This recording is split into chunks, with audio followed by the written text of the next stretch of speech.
Varicose veins కి సరైన చికిత్స కోసం సంప్రదించండి ఎవిస్ హాస్పిటల్.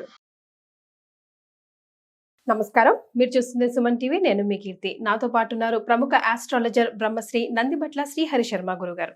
నమస్కారం గురుగారు. వాగర్థావివ సంపృక్తౌ వాగర్థ ప్రతిపత్తయే జగతః పితరౌ వందే పార్వతీ పరమేశ్వరౌ. సదాశివ సమారంభాం శంకరాచార్య మధ్యమాం అస్మదాచార్య పర్యంతం వందే గురు పరంపరాం. ఆదిత్యాయ చ సోమాయ మంగళాయ బుధాయ చ గురు శుక్ర శనిభ్యశ్చ రాహవే కేతవే నమః.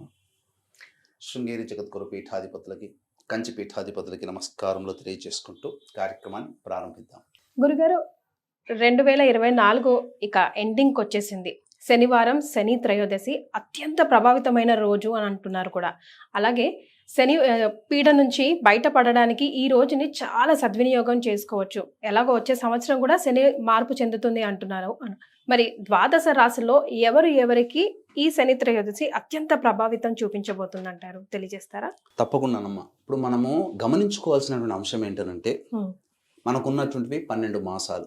ఈ 12 మాసాలలో అత్యంత ప్రభావవంతమైనటువంటివి శ్రావణ మాసం, ఆశ్వీజం, కార్తీకం, మార్గశిరం, మాఘం. ఈ 5 మాసాలు చాలా ప్రభావవంతమైనటువంటివి. ఈశ్వరునికి సంబంధించి మనం కార్తీక మాసం, లక్ష్మికి సంబంధించి శ్రావణ మాసం, పార్వతి దుర్గకు సంబంధించి ఆశ్వీజ మాసం, అలాగే విష్ణువుకు సంబంధించి మార్గశిర మాసం అని అన్నాం. కాబట్టి ఈ మార్గశిర మాసం విష్ణువుకే కాకుండా లక్ష్మికి సంబంధించింది కూడా చెప్పబడి ఉంది. అయితే ఈ మార్గశిర మాసంలో చాలా మంది నియమాలు కార్తీక మాసం వల్లనే పాటిస్తుంటారు. అయితే ఈ మార్గశిర మాసం కార్తీక మాసంలో లాగా ఒక్కొక్క రోజు ఒక్కొక్కటి ఎంత ప్రభావవంతమైనదో, ఈ మార్గశిర మాసంలో కూడా ఉండేటువంటి రోజులు కూడా చాలా ప్రభావవంతమైనటువంటివి. అందున ఈ మార్గశిర మాసం పోతూ అంటే మార్గశిర మాసము ఆఖరు, అలాగే 2024 సంవత్సరం కూడా ఆఖరు. కాబట్టి ఇవి రెండు కూడా పోతూ మనకు అద్భుతమైనటువంటి ఒక పుణ్య తిథిని, మనకు పవిత్రమైనటువంటి తిథిని మనకు అందిస్తుంది. అదే త్రయోదశి, శనివారంతో కూడుకున్నటువంటిది. ఎందుకు ఇంత ప్రభావవంతమైనది మార్గశిర మాసం అంటే, మార్గశిర మాసంలో శని త్రయోదశి రావడం చాలా విశేషం.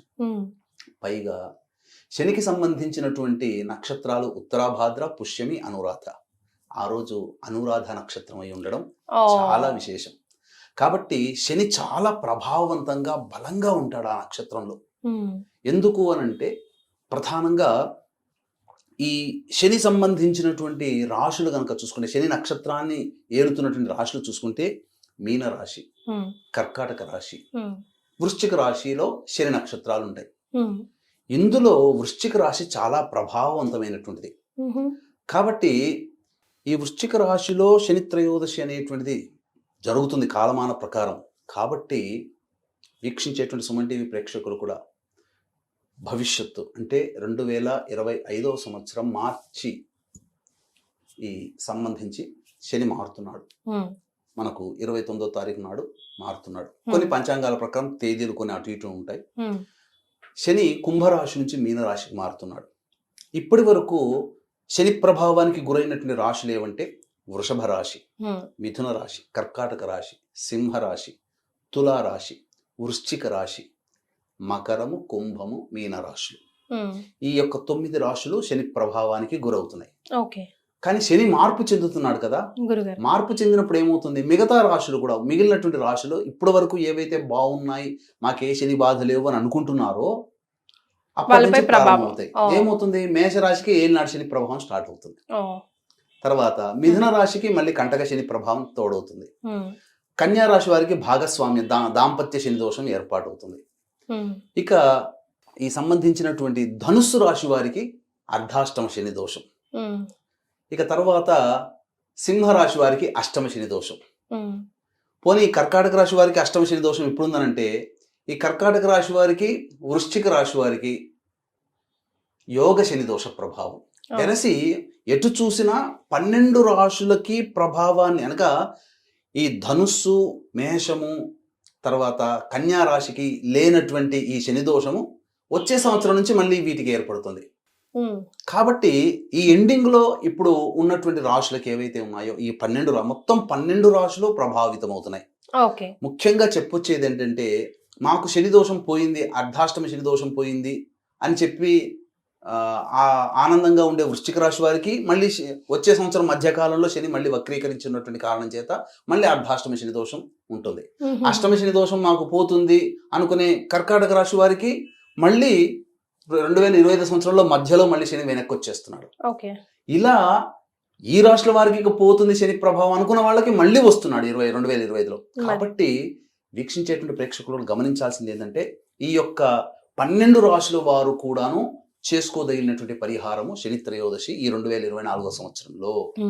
పైగా మనము గత జన్మలలో చేసినటువంటి పాపపు పనులు లేదా చెడు పనులు వాటన్నిటికీ మనం అనుభవించాలి కదా. మరి ఇప్పుడు ఎక్స్పైరీ డేట్ అయినటువంటి ఫుడ్ మనం తిన్నాం అనుకో ఏమవుతుంది, వొమిటింగ్స్ మోషన్స్ వస్తాయి.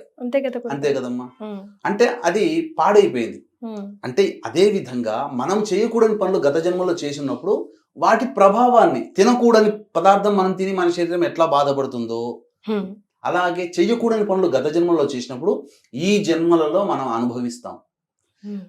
ఇప్పుడు మనకు సూర్య భగవానుడు ఉన్నాడు. మనం ఏ చేసే పని అయినా కానీ సూర్యుడి యొక్క ఆయన లెక్కల్లోకి వెళ్ళిపోతుంది. ఆయన దగ్గర ఉన్నటువంటి లెక్కల్ని మంచి చెడుని భవిష్యత్తు జన్మలో మనకు అందుతుంది. ఈ సూర్యుడు ఏం చేస్తాడు, శని భగవాని చేతిలో పెడతాడు, నీవే నాయన నడిపించు అని చెప్పి. అందుకనే శని ప్రభావానికి గురైనప్పుడు కొన్ని సంవత్సరాల్లో కొంతమందికి సాడే సాతని, అర్ధాష్టమ శని, అష్టమ శని, కంటక శని అని, దాంపత్య శని అని వచ్చినప్పుడు కష్టములు పడడానికి గల కారణం ఇక్కడ మనం శని బాధ పెడుతున్నాడు, ఇబ్బంది పెడుతున్నాడు అని చెప్పి శనిని తిట్టుకోవడం కంటే మనం చేసినటువంటి కర్మదోషాన్ని కష్టముల రూపంలో మనల్ని తొలగిస్తున్నాడు అని చెప్పేసేసని భావన చేసుకోవాలి. 12 రాశుల వాళ్ళకి ఇది తప్పనిసరి చేసుకోవాల్సినటువంటి పరిహారం అమ్మా. సో తెలిసి తెలియక చేసేసాం గురుగారు తప్పులు. సో ఇలాంటి రోజులు శని త్రయోదశి ఇలాంటి మహా రోజులు చాలా మనకి దేవుడు మనకు పుణ్యం జమ చేసుకోవడానికి ఇచ్చి ఉన్నాడు. మరి ఏం చేయాలంటారు పరిహారాలు? శనికి సంబంధించినటువంటి పరిహారాలు చేసేటప్పుడమ్మా ప్రధానంగా కొన్ని సామాన్యమైనటువంటి పరిహారాలు తెలియచేస్తా. అంటే మనుష్యులుగా, ఎందుకంటే ఏ సమస్య అయినప్పటికీ కూడాను 2 రకాల పరిహారాలు. ఒకటి మంత్ర పరిహారము, 2 మానవ పరిహారం. మానవ పరిహారం అంటే ప్రతి మనిషి చేసుకోగలిగేటువంటి పరిహారం మానవ పరిహారం అమ్మా. మంత్ర పరిహారం అంటే బ్రాహ్మణుల ద్వారా చేసుకునేటువంటి పరిహారం. కాబట్టి మానవ పరిహారం చెబుతాను. ఈ శని త్రయోదశి పురస్కరించుకొని డిసెంబర్ 28వ తారీఖు రోజున మన పీఠం ఆధ్వర్యంలో సాయంత్రం 3 గంటలకి, మధ్యాహ్నం 3 గంటలకి కార్యక్రమం ప్రారంభమవుతుంది మన ఆధ్వర్యంలో. ఈ వృషభ, మిథున, కర్కాటక, సింహ, తుల, వృశ్చిక, మకర, కుంభ, మీన రాశుల్లోకి, అలాగే మేషము, ధనుస్సు మరియు కన్యా రాశుల్లో ఉన్నటువంటి వాళ్ళకి కూడా ఈ శని ప్రభావం వచ్చే సంవత్సరం ఏర్పడుతుంది. కాబట్టి మొత్తం 12 రాశులకి సంబంధించి గత జన్మ కర్మదోషం తొలగిపోవడానికి, శని ప్రభావం నుంచి బయటపడడానికి ముఖ్యంగా ఏంటంటే వివాహం కావాలంటే రుణానుబంధ రూపేణ పశుపత్ని సుతాలయ అన్నారు. కాబట్టి రుణం ఉంటేనే భార్య పిల్లలు వస్తారు. కాబట్టి వీక్షించేటువంటి ప్రేక్షకుల్లో మీకు వివాహమైనటువంటి సమయం ఆ రోజు గనక చూసుకుంటే ఖచ్చితంగా ప్రతి వ్యక్తికి కూడా అష్టమ శనో, అర్ధాష్టమ శనో, ఏలిన నార్చనో ఏదో ఒక శని దోష ప్రభావంలో ఉంటారు. అంటే కర్మ మనకు గత జన్మలో కర్మ మనకు బంధం ఎక్కువగా ఉన్నవాళ్ళు మనకు భార్య పిల్లలుగా వస్తారు. కాబట్టి సంతానం రావాలన్నా, భార్య రావాలన్నా, డబ్బు సంపాదించాలన్నా, ఏదైనా గొప్ప పని చేయాలన్నా పూర్వజన్మలో మనకు రుణం ఉంటే తప్ప ఇవన్నీ మనకు రావు.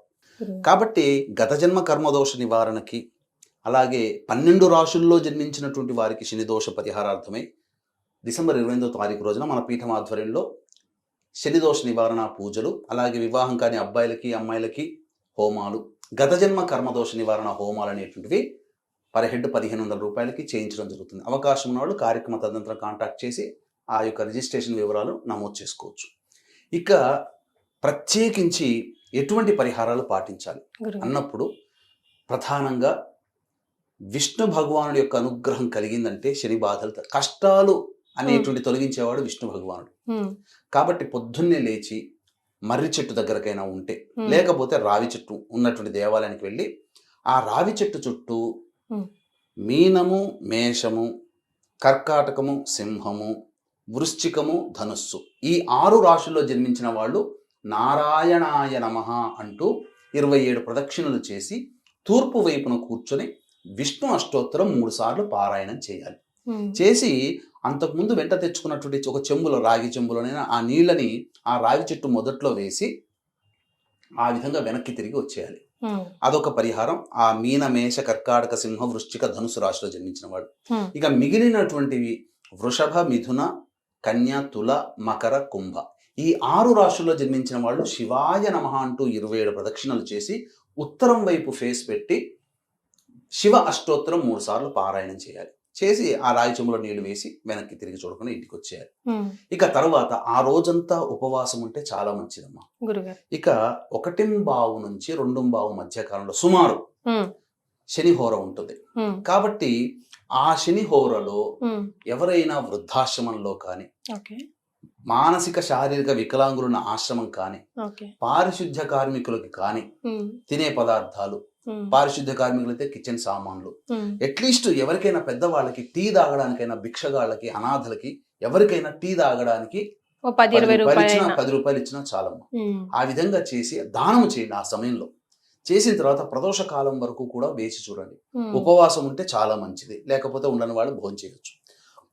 ప్రదోష కాల సమయానికి అనగా 5:20కి ఎంతో మనకు సూర్యాస్తమయం. కాబట్టి ఇంకా సూర్యాస్తమయం కంటే ముందే కాలకృత్యాదులు తీర్చుకొని శివాలయానికి చేరుకోవాలి.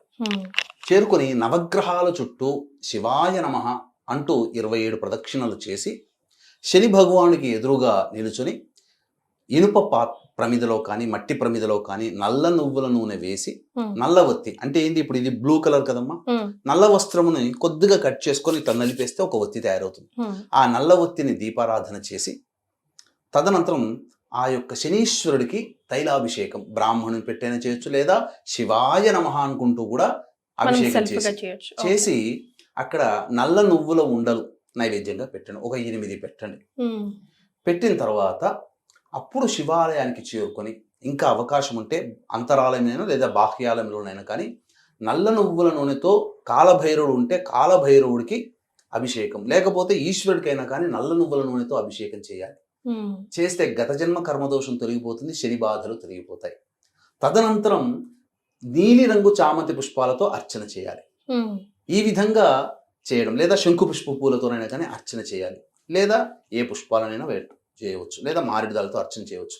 ఈ విధంగా చేసిన తర్వాత తీర్థ ప్రసాదం తీసుకుని ఇంటికి వచ్చి చంద్రుని చూసి భోజనం చేస్తే సరిపోతామా. ఈ యొక్క వ్రతాన్ని ఎవరైతే ఆచరిస్తారో చాలా మంచి ప్రభావం కలుగుతుంది. ఇంకా వాళ్ళు ఇంకా గొప్ప శివానుగ్రహంగా, శనీశ్వరానుగ్రహం కలగాలి అని అంటే లెక్క పెట్టుకోండి.